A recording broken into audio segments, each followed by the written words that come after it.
बहावलपुर में महकमा नहार की मनमानियां जारी। 3LBC नहर के काश्तकारों को शेड्यूल के मुताबिक पानी न देने पर काश्तकारों ने डेरा बखा में हासिलपुर बहावलपुर रोड ब्लॉक करके शदीद एहतजाज किया। बहावलपुर के इलाका डेरा बखा की 3LBC ब्रांच नहर में काश्तकारों को शेड्यूल के मुताबिक पानी देने की बजाय मुहराबंदी की आड़ में जलीलो ख्वार किया जाने लगा।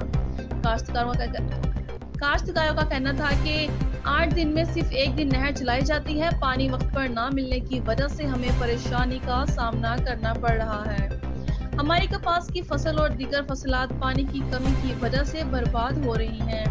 काश्तकारों ने शेड्यूल के मुताबिक पानी न मिलने पर रोड ब्लॉक करके महकमा नहार के खिलाफ शदीद नारेबाजी की, जिसकी वजह से घंटों ट्रैफिक जाम रहने के बाद असिस्टेंट कमिश्नर बहावलपुर सदर मौके पर पहुंचे। काश्तकारों को शेड्यूल के मुताबिक पानी देने और फौरी नहर में पानी छोड़ने पर काश्तकारों ने रोड को हर तरह की ट्रैफिक के लिए खोल दिया। पुलिस थाना अब्बास नगर के SHO बी नफरी के हमरा मौके पर मौजूद रहे।